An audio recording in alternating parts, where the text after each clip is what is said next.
This is tutorial 4-2 in GIS Tutorial Workbook 3. In this tutorial, we're going to be using the context menu creation tools. And what we're going to be doing is we're going to be making a parking lot and a right-of-way for the railroad tracks. But before we start, we're going to set some options up. Choose the select tool and try making a box anywhere, and you'll see that whatever you select gets selected. Now, most cases this is what you want, but when you're creating things, it can be a real hassle. So what you're going to do is you're going to limit what you can select. And to do that, you just go to your list by selection, and we're going to turn off everything but rail lines and building and paving lines. So building and paving polygons gets turned off, survey control points, lot boundaries, and property ownership. Then we just go back to our list by drawing, and now only the railroad's getting selected. The reason no building and paving lines are being chosen is because that's what we're going to be creating in this tutorial. So we're just going to clear that. So we're going to start our editing session now. And you're going to choose the ORTA geodatabase.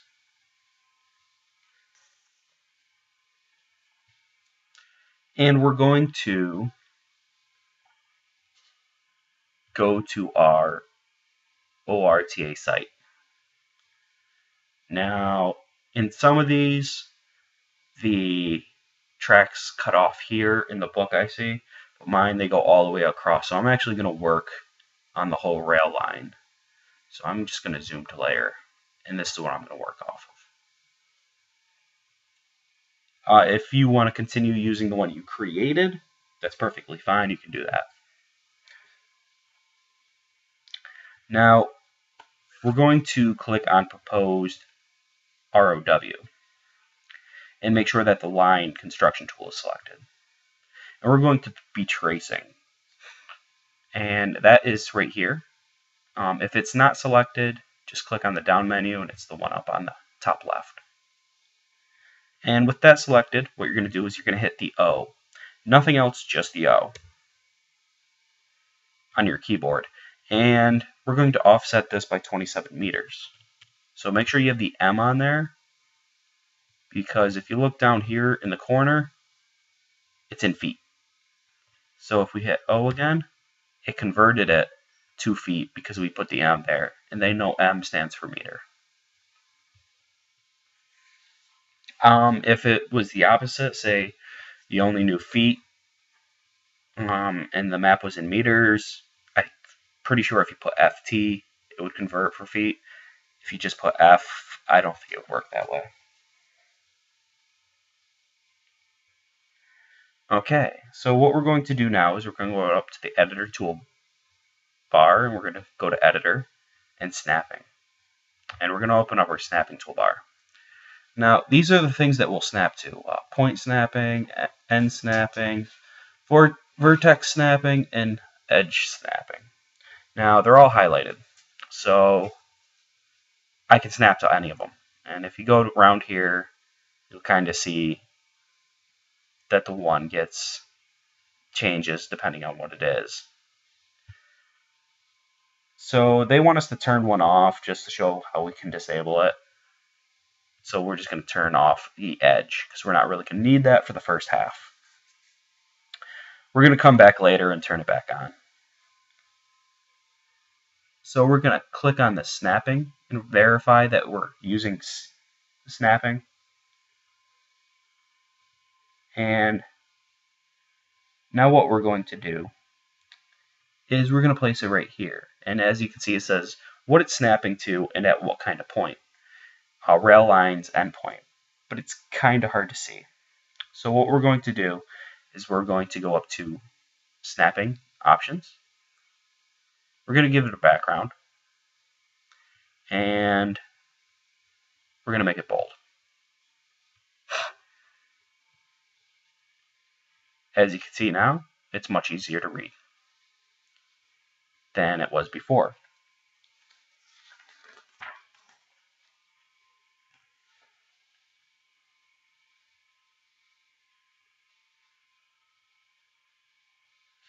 And what we're going to do now is we're going to actually make our proposed row. So I'm just going to click here, and it's tracing the feature, and I just chose an endpoint.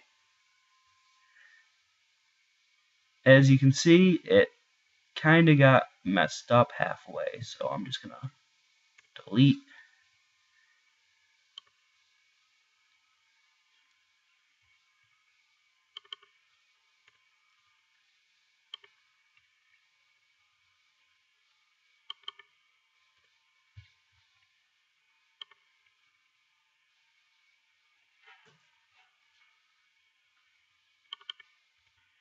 The tracing tool can be kind of difficult to get used to.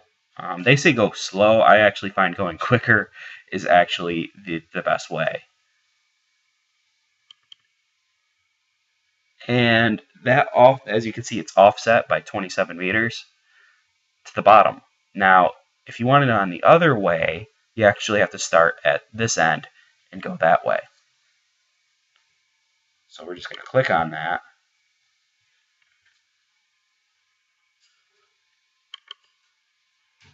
And delete that because it didn't go all the way.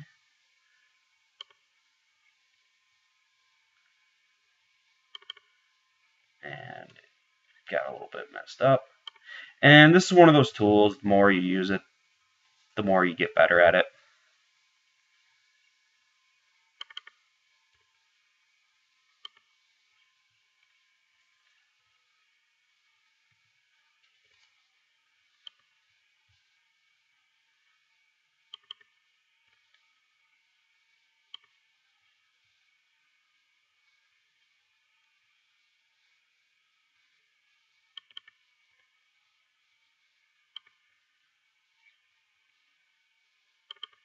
There we go. Now we're going to clear our selection, and I'm going to zoom in to where they want me to start off as. And as you can see, now we have a right of way surrounding our tracks.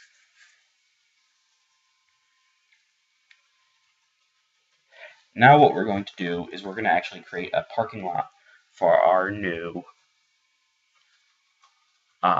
train tracks, and it's going to be right around here because every station needs a parking lot. So they want us to manage a new bookmark, so we're just going to go load, and it's the Olander station.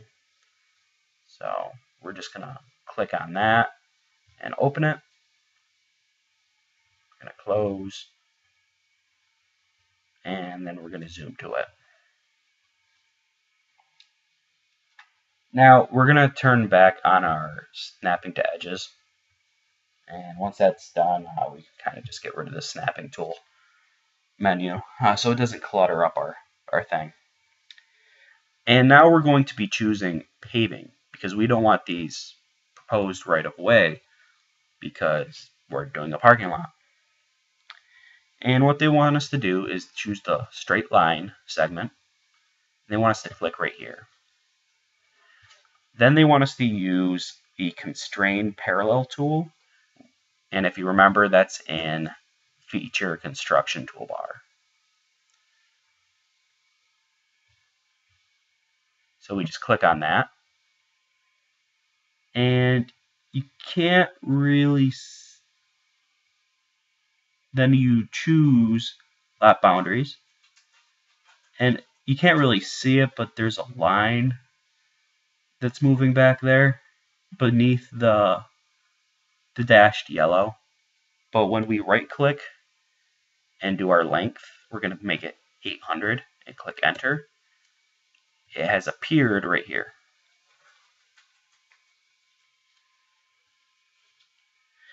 Now what we're going to do is we're going to do our constrain perpendicular. And you want to choose lot boundaries. And as you can see, if I move it over here, it stays straight. 45-degree angle right here at the base. So you want to bring it up pretty close to the street, but not on the street, and just put a marker. And we're going to to worry about trimming it later on. And this is pretty cool. You're going to right click on the vertex and you're going to flip. And what it did was, hey, now we're editing over here. And we're going to do the same thing we did.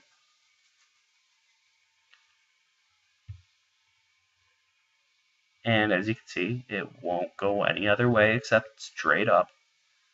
45-degree angle between here. And get it as close to the street as possible.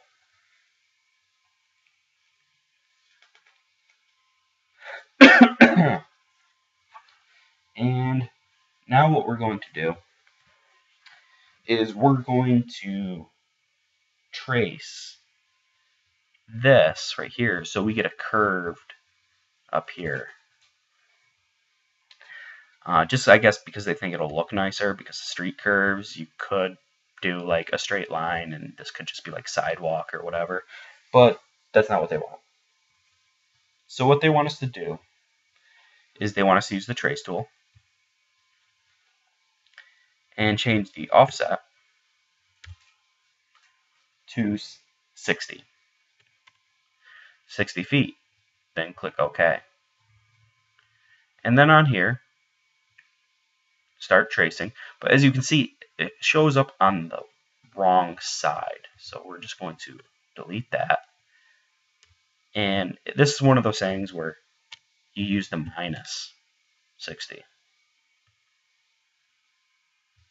And start before this line and go after this line. The reason we're doing that is because we can trim that later. And to do that, we're going to be using our advanced editing toolbar. We're going to use this guy. It kind of looks like the little cross. And you're going to want to keep the arched one selected still. If it's not, you just click on this guy, select it, then come over for advanced editing and click the trim tool. Then you want to click on the part that you want to trim. So boom. And as you can see, both sides are now trimmed to the curve. Now to do the opposite, we're going to select the other line, use our trim tool, click over here, boom. It is now trimmed. We're going to clear our selection, and now we have a nice little box.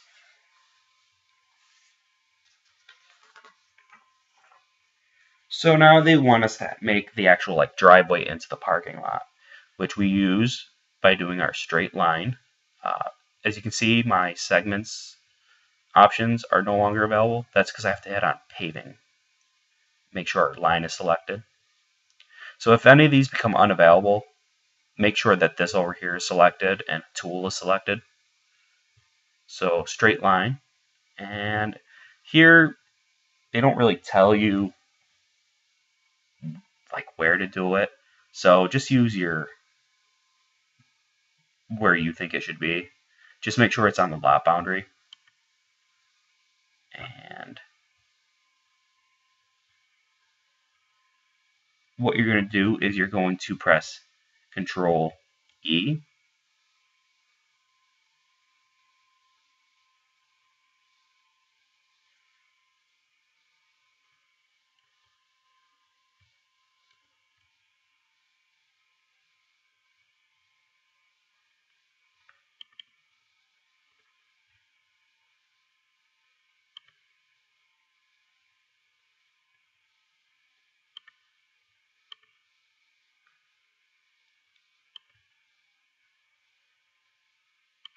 And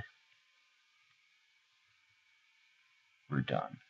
I'm not using the Control E. I don't like using the shortcuts because sometimes they don't work. I find it easier just using this guy right here. So we're going to do that again because I didn't do it the way the book did it, because honestly I didn't like the way the book did it. So we're going to use our line segment, and I'm going to choose my first lot vertex to be on the lot boundaries. And then I'm going to come over here and choose this, and I'm going to choose right where I placed it. And boom, it's a straight line. And then I just choose there, right click, finish sketch, and it's a straight line. And what we're going to do now is we're going to go up to editor, and we're going to go to copy parallel. And we're going to move this. As you can see, this shows what directions it's moving in, or which it was drawn in. And we're going to distance this 50 feet. We're going to copy it to the right by that distance. We're going to click OK, and as you can see, it's now here on the right. I'm just going to zoom in.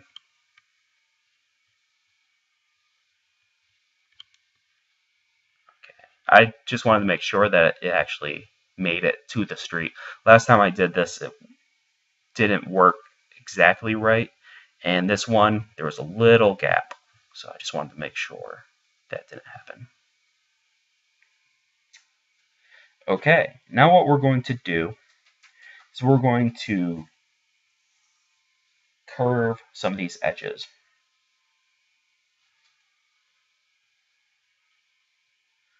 After we clip these, because as you can see right now we have a line at the entrance and these guys are overhanging. So we're going to clear our selection and we're going to choose to get rid of this gap first. To do that though, we're using a new tool. We're using the split tool. So we're going to click on that. Oops, sorry. We have to select the tool or select the line we want to work with, which is this guy. And we got to choose where we want to split it. So we want to split it right here. And what that did was, now this is a line, and this is a line. So we're just going to zoom in. It's right here. Because it's always easier to edit things that are close together when you're zoomed in. That way you don't accidentally choose something else. So what we're going to do now is we're going to select this line here. We're going to get our advanced editing. And we're going to use our trim tool and trim it there. Select this guy here. Trim it there. Select tool here.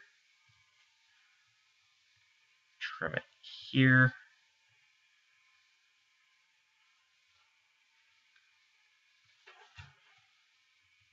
And once again, there.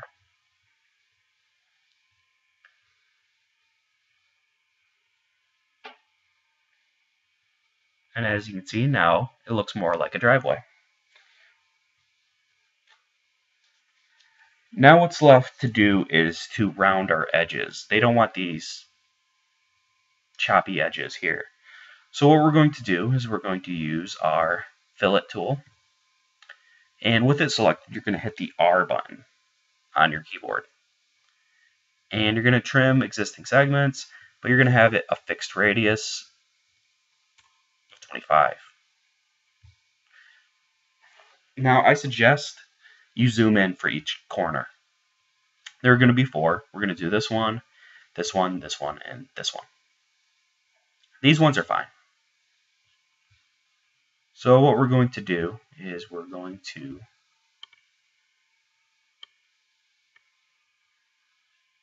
click our tool, click here and here, and we're going to bring our mouse right here. And as you can see, it makes that little curve right here.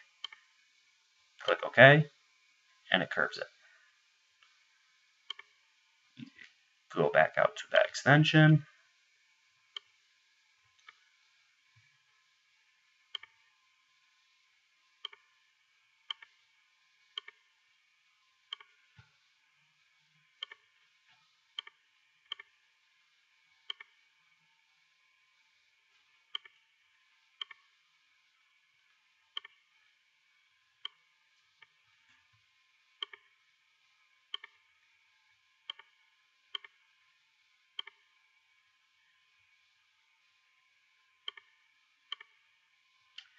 If we really wanted to, we could probably come down here and do this one, but there's a lot of stuff that could probably get in the way. Yeah, I'm not going to mess with that. Cancel. There's too much there, so I would just stick to the other ones. I don't think they even want us to work on those ones.